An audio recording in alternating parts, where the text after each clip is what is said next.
Imagine a remote Alaskan town, nestled deep within the vast, unforgiving wilderness, a place where towering mountains meet endless skies, and the silence is broken only by the whisper of the wind and the occasional call of a wild animal. Once alive with families and laughter, a vibrant community thriving against the odds. Picture children playing in the streets, families gathered around warm hearths, and the sounds of life echoing through the crisp, clean air. A place where neighbours knew each other, and community was everything. Suddenly swallowed by silence, the laughter fades, the families disappear, and the vibrant community is replaced by an eerie, unsettling quiet. The streets become empty, the houses stand vacant, and the only sound is the whisper of the wind through the deserted buildings. This is Kennecott, a real place, a once thriving copper mining town nestled in the heart of Alaska's Wrangell St. Elias National Park. A testament to human ingenuity and resilience, now a haunting reminder of a life abruptly abandoned. Now a chilling mystery, a ghost town shrouded in mist and whispers, where the stories of its former inhabitants linger in the air like a persistent chill. What happened here? What caused an entire town to simply vanish? On a cold morning in 1986, a routine supply run would uncover a scene that defied explanation. The kind of discovery that sends shivers down your spine and leaves you questioning everything you thought you knew. Supply pilot Dale, a seasoned veteran of the Alaskan skies, expected to see smoke curling lazily from the chimneys of Kennecott, a sign of life and warmth in the frigid landscape. Rising from chimneys, a comforting beacon in the vast wilderness. It was a familiar sight, a promise of a hot meal and friendly faces in the isolated town. Instead, he found nothing, an unsettling absence that sent a wave of unease through him. The town looked deserted from above, a collection of silent, lifeless buildings against the backdrop of the imposing mountains. No lights, no flicker of warmth behind the windows, just an impenetrable darkness that seemed to swallow the town whole. No movement, no sign of life stirring in the streets, just an unnerving stillness that hung heavy in the air. Just an unnatural stillness. A silence so profound it felt like the town was holding its breath, waiting for something that would never come. Dale's radio calls were met with static, a wall of white noise that amplified the sense of isolation and dread. No response, no acknowledgement, just the crackling silence of a dead connection. He landed, compelled by a growing sense of foreboding, to investigate the unsettling scene below. Boots crunching on frost, each step echoing in the unnatural silence as he made his way towards the deserted town. And walked through a town frozen in time, a snapshot of life interrupted, preserved in the icy grip of the Alaskan wilderness. Every door was closed, as if the inhabitants had simply stepped away for a moment, expecting to return. Every window dark, reflecting the grey sky and the growing sense of unease that settled over Dale. Meals sat untouched on tables, plates still set, a haunting reminder of lives abruptly abandoned. A child's tricycle spun slowly on a porch, its wheel creaking in the wind, a ghostly echo of laughter and play. It was as if everyone had vanished mid-sentence, leaving behind a scene frozen in time, a tableau of everyday life interrupted by an unknown force, leaving behind only questions unanswered and echoing through the empty streets of Kennecott. The silence was heavy, a suffocating blanket that muffled any sound and amplified the sense of isolation. Full of dread, a palpable sense of something sinister lurking just beneath the surface. What could make an entire community abandon their lives in an instant? What unseen terror could drive people from their homes, leaving everything behind? No sign of struggle, no indication of violence, just an eerie sense of order and undisturbed peace. No warning, no frantic notes, no hastily packed bags, just the unsettling feeling that they had simply vanished into thin air. Just a perfect portrait of life interrupted, a haunting tableau of a community frozen in time, waiting for a return that would never come. What terror could erase a town so completely, leaving behind only silence, shadows, and the lingering question of what happened to the people of Kennecott? The answer, it seems, is buried deep within the Alaskan ice. Kennecott, the name itself whispers of ambition and industry, a testament to a bygone era. Kennecott was built on copper, the lifeblood of a burgeoning industrial age, and on the audacious dreams of those who sought fortune in the unforgiving Alaskan wilderness. It was more than just a mining town. It was a symbol of human endeavor against the backdrop of nature's grandeur. A community carved into the steep mountain slopes, Kennecott thrived against the odds in Alaska's wild heart. Imagine the sheer determination it took to establish a town in such a remote and challenging environment. The isolation, the harsh weather, the constant threat of the unforgiving landscape, yet they persevered. Its people were tough, forged in the crucible of hard labor and relentless conditions. They were a hardy breed, these miners and their families, drawn from all corners of the world by the promise of prosperity. They faced danger daily, descending into the depths of the earth to extract the precious ore that fueled the town's existence. They were bound by hardship and the land's rhythms, their lives dictated by the seasons and the demands of the mine. Winter brought blizzards and isolation, testing their resilience to the limit. But they found solace in each other, gathering around warm stoves, sharing stories and laughter, creating a sense of community in the face of adversity. As the copper ran out, the veins exhausted, the town's fate was sealed. Some left lured away by the promise of new opportunities elsewhere, abandoning their homes and their lives in Kennecott. The once bustling streets began to empty, the sounds of industry fading into silence. But many stayed, too stubborn or too in love with the mountains to go, clinging to the only life they had ever known. They were the true heart of Kennecott, the ones who couldn't bear to leave the place that had shaped them, the place where they had built their lives and raised their families. In the final days, as the last residents lingered, an unease crept in, a sense of foreboding that settled over the town like a shroud. The silence grew heavier, the shadows deeper, and the air thick with unspoken anxieties.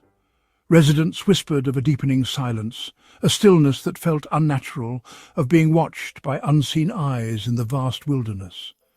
They felt a presence, a sense of something lurking just beyond the periphery of their vision, a feeling that they were not alone. Old legends resurfaced, tales passed down through generations, whispered around campfires on long winter nights. Stories of the land's ancient guardians, of spirits that watched over the mountains and the valleys. The Atna, the native people of this land, spoke of spirits guarding the copper, of the mountain reclaiming what was stolen from its depths. They believed that the land held a power that could not be ignored, a power that would eventually demand its due. Was it just fear of a dying town, the anxieties of a community facing its demise? Or was it something darker, something more ancient and powerful at play? Was it the land itself, rising up to reclaim what had been taken? The last days were marked by anxiety no one could name, a pervasive sense of dread that hung heavy in the air. They felt trapped, caught between the dying town and the unforgiving wilderness, with no escape from the growing sense of unease. The land felt restless, as if waiting for something, the mountains looming over the town like silent sentinels. The wind howled through the empty streets, carrying whispers of forgotten stories and ancient warnings. What did Kennecott's people sense before they disappeared, before the town was swallowed by silence and became a ghost of its former self? What secrets did they carry with them into the wilderness, and what mysteries remain buried beneath the snow-covered peaks? Kennecott's only link to the outside was Arthur's nightly radio broadcast. On October 12, 1986, his calm voice faltered. He spoke of strange lights, geometric patterns moving above the glacier.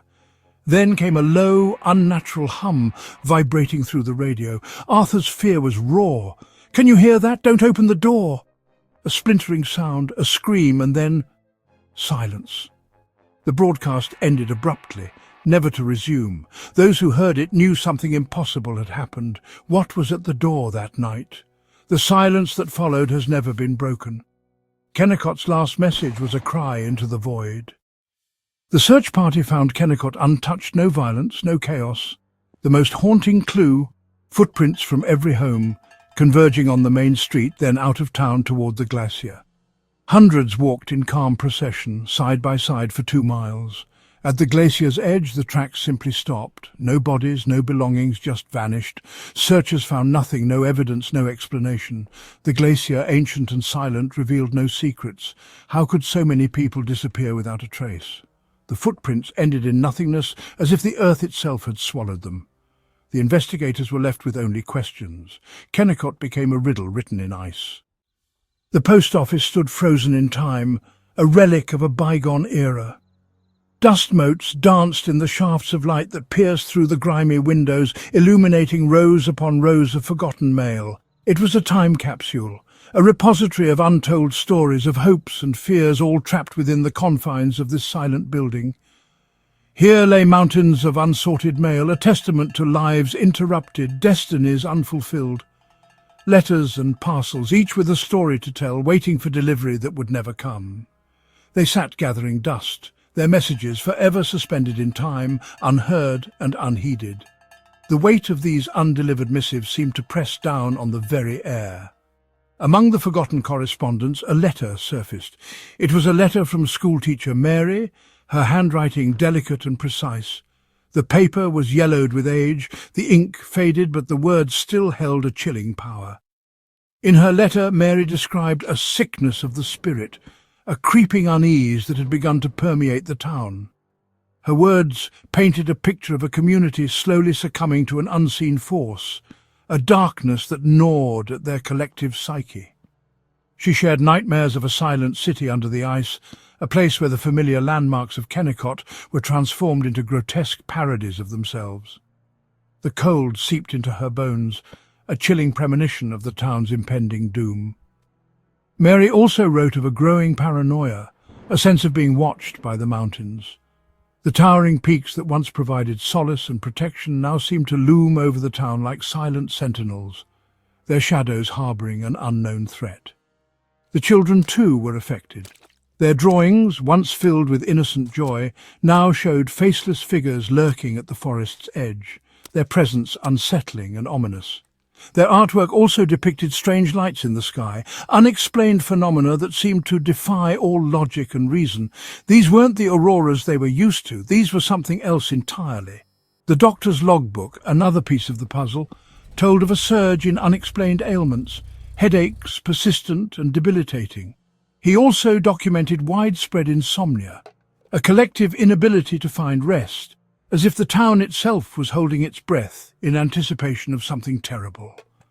And then there was the low hum, a constant, pervasive drone that only some could hear, a sound that seemed to vibrate deep within their bones, a harbinger of something unknown. His final entry, scrawled in a shaky hand, sent a chill down the spine. "It's in us." Was it mass hysteria, a collective delusion fueled by isolation and fear, or was it something more sinister, something truly inexplicable? The town's last words, found scrawled on scraps of paper and etched into walls, were warnings no one understood, cryptic messages hinting at a terror beyond comprehension. The evidence, scattered and fragmented as it was, pointed to a shared, growing dread, a collective descent into madness, or something far worse.